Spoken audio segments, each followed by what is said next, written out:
আসসালামু আলাইকুম। আজকের ভিডিওতে এমন একটি আমল আপনাদের সঙ্গে শেয়ার করব যে আমলটি করলে তৃতীয় আসমান থেকে ফেরেশতা আপনার সাহায্যের জন্য চলে আসবে। তবে আল্লাহর প্রতি পরিপূর্ণ ইয়াকিন ও বিশ্বাসের সাথে আমলটি করতে হবে। কোনো বিপদগ্রস্ত অবস্থায় বা কঠিন মুহূর্তে এই দোয়াটি একটি অব্যর্থ আমল। এই আমলের পিছনে একজন সাহাবী একটি ঘটনা আছে, যার মাধ্যমে আমরা এই আমলটি পেয়েছি। ঘটনাটি আগে জেনে নেই, তাহলে বুঝবো যে দোয়াটি কতটা ফজিলতপূর্ণ এবং খুবই দ্রুত কার্যকর। হযরত আনাস রাদিয়াল্লাহু তাআলা আনহু থেকে বর্ণিত, তিনি বলেন, রাসূলুল্লাহ সাল্লাল্লাহু আলাইহি ওয়াসাল্লাম এর যুগে এক ব্যক্তি শাম থেকে মদিনায় ব্যবসা করত। সে কোনো কাফেলার সঙ্গী না হয়ে কেবলমাত্র আল্লাহর উপর ভরসা করেই যাতায়াত করত। একদিন সে শাম থেকে ফিরছিল। এমতাবস্থায় একজন ডাকাত তার ঘোড়ার পথ রোধ করে দাঁড়ালো। সে ব্যবসায়ী উদ্দেশ্যে চিৎকার করে বলল, থামো। অতঃপর ব্যবসায়ী থেমে গেল এবং ডাকাতকে বলল, তুমি কি আমার ধন সম্পদ ছিনিয়ে নিতে চাও?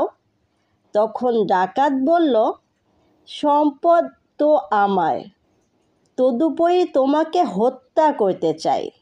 তখন ব্যবসায়ী ডাকাতকে বললেন, আমাকে এতটুকু সুযোগ দাও, আমি নামাজ পড়তে চাই। ডাকাত বলল, তোমাকে সুযোগ দেওয়া হলো। অতঃপর ব্যবসায়ী 4 রাকাত সালাত আদায় করলেন এবং আকাশের দিকে হাত তুলে একটি দোয়া পাঠ করলেন। দোয়াটি আমি একটু পরে বলে দিচ্ছি, আগে ঘটনাটা বলি, তাহলে বুঝতে পারবেন দোয়াটি কত পাওয়ারফুল। ব্যবসায়ী দোয়াটি পাঠ করার সঙ্গে সঙ্গেই একজন ঘোড়সওয়ার বল্লম হাতে উপস্থিত হলো। ডাকাত তাকে দেখে ব্যবসায়ীকে ছেড়ে দিয়ে ঘোড়সওয়ারের দিকে এগিয়ে গেল। তখন ওই ব্যক্তি বল্লম হাতে ডাকাতের দিকে অগ্রসর হয়ে তাকে আঘাত করল এবং হত্যা করল। অতঃপর আগন্তুক ব্যবসায়ীকে বলল, আমি তৃতীয় আসমান থেকে অবতরণকারী একজন ফেরেশতা। সুবহানাল্লাহ। যখন তুমি প্রথমবার দোয়াটি পাঠ করেছিলে, তখন আসমানসমূহের দরজায় খটখট আওয়াজ শুনতে পেয়ে আমরা বললাম, দুনিয়াতে একটা কিছু ঘটেছে।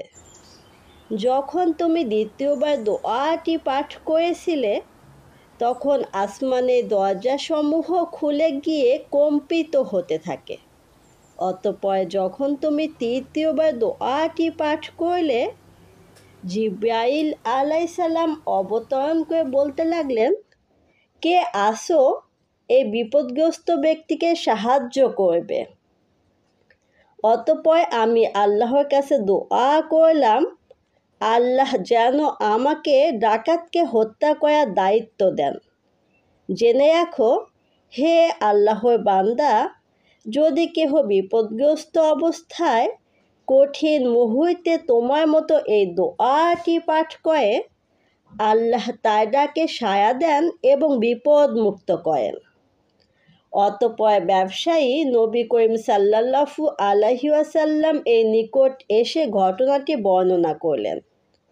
হযরত হাসান বসরি রহমতুল্লাহি আলাইহি বলেছেন, যে ব্যক্তি ওযু করে 4 রাকাত নামাজ পড়ে এই দোয়াটি পাঠ করবে, তার দোয়া কবুল হবে, সে ক্ষতিগ্রস্ত হোক বা না হোক।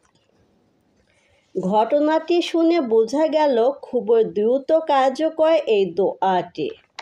দোয়াটি হচ্ছে, আল্লাহুম্মা ইয়া ওয়াদুদ ইয়া জাল আরশিল মাজিদ ইয়া ফায়ালুল লামা ইউরিদ আসআলুকা বিইজ্জাতিক আল্লাতি লা তুয়াম ওয়া বিমুলকিকা আল্লাজি লা ইউদাম ওয়া বিনুরি ওয়াজহিকা আল্লাজি মালা আয়কানা আয়সিকা ইয়া মুগিসু আগিসনি।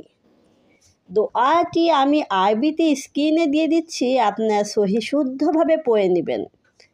দোয়াটি অর্থ হচ্ছে, হে আল্লাহ, হে প্রেমময়, হে মহান আরশের মালিক, হে যা ইচ্ছা তাই সম্পাদনকারী, আপনার অটল ইজ্জতের মাধ্যমে, আপনার রাজত্বের মাধ্যমে, আপনার চেহারায় যে নূর আরশের স্তম্ভগুলোকে ভরে দিয়েছে, যা তার মাধ্যমে আমি প্রার্থনা করছি, হে ত্রাণকর্তা, আপনি আমাকে পরিত্রাণ দান করুন।